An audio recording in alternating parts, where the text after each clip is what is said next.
Friends అందరికీ నమస్కారం. Friends ఇప్పుడే అందిన వార్త, దేశమంతా షాక్, కోర్టు సంచలన తీర్పు. వివరాలు వీడియోలో తెలుసుకుందాం. వీడియో పూర్తిగా చూడండి, అలాగే తప్పకుండా లైక్ చేయండి. మరిన్ని అప్డేట్స్ కోసం ఛానల్ని సబ్స్క్రైబ్ చేసుకోండి. నిజంగా ఈ తీర్పు అయితే నాకు న్యాయం అని అనిపించింది. మీకు ఎలా అనిపించింది కూడా కామెంట్ సెక్షన్లో అయితే తెలియచేయండి. వీడియో పూర్తిగా చూసి ఒక లైక్ చేయండి, మరింత మందికి ఇన్ఫర్మేషన్ చేరుతుంది.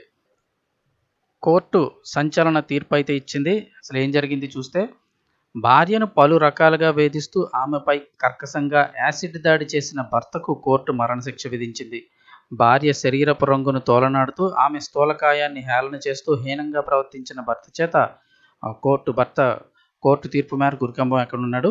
అసలు ఏం జరిగింది చూస్తే, రాజస్థాన్లోని ఉదయపూర్కు చెందిన లక్ష్మి అనే మహిళను రంగు తక్కువగా ఉన్నావంటూ ఆమె భర్త కిషన్ తరచూ ఎగతాళి చేసేవాడు. ఒకరోజు రాత్రి కిషన్ ఏదో ద్రావకం అంటే యాసిడ్ తీసుకొచ్చి ఒకరోజు రాత్రి భార్యతో శరీరం అంతా పూసుకోవాలని చెప్పాడు. ఆమె దానిని రాసుకుంది. అయితే ఏదో దుర్వాసన వస్తుందని భర్తకు చెప్పింది. ఆ తర్వాత ఆమె కడుపుపై అగరబత్తిని వెలిగించాడు. దీంతో ఆమె శరీరం అంతటా మంటలు వ్యాపించాయి. ఆ తర్వాత మరికొంత యాసిడ్ని ఆమె శరీరంపై పోశాడు. దీంతో ఆమె మంటల్లో కాలి బూడిదైంది. అంటే చేతులారా కాల్చేశాడు. ఈ ఘటనకు సంబంధించి ఉదయపూర్లోని వల్లభనగర్ పోలీస్ స్టేషన్లో కేసు నమోదైంది. నిందితుడు కిషన్ అరెస్టు చేసిన పోలీసులు అదనపు జిల్లా జడ్జి కోర్టులో హాజరుపరిచారు. ఈ కేసు విచారణలో పబ్లిక్ ప్రాసిక్యూటర్ దినేష్ పలివాల్ మాట్లాడుతూ, నిందితుడు తన భార్య నల్లగా ఉన్న కారణంగా ఆమెను వేధించేవాడని, ఈ క్రమంలోనే ఆమెపై యాసిడ్ పోసి నిప్పంటించారని అన్నాడు.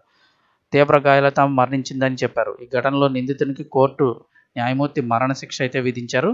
ఇది ఖచ్చితంగా అసలు యాసిడ్ అంటే కూడా ఏమిటో తెలియని అమాయకురాల కింద అయితే నాకైతే అనిపిస్తుంది. సో అటువంటి అమ్మాయిని ఇంత దారుణంగా చంపడం అనేది అస్సలు క్షమార్హం కాదు. కోర్టు శిక్ష అయితే నాకు సరైందని అనిపిస్తోంది. మీకు ఎలా అనిపించింది కామెంట్ సెక్షన్లో తెలియజేయండి. అలాగే మీకు మరింత మందికి వీడియోని షేర్ చేయండి.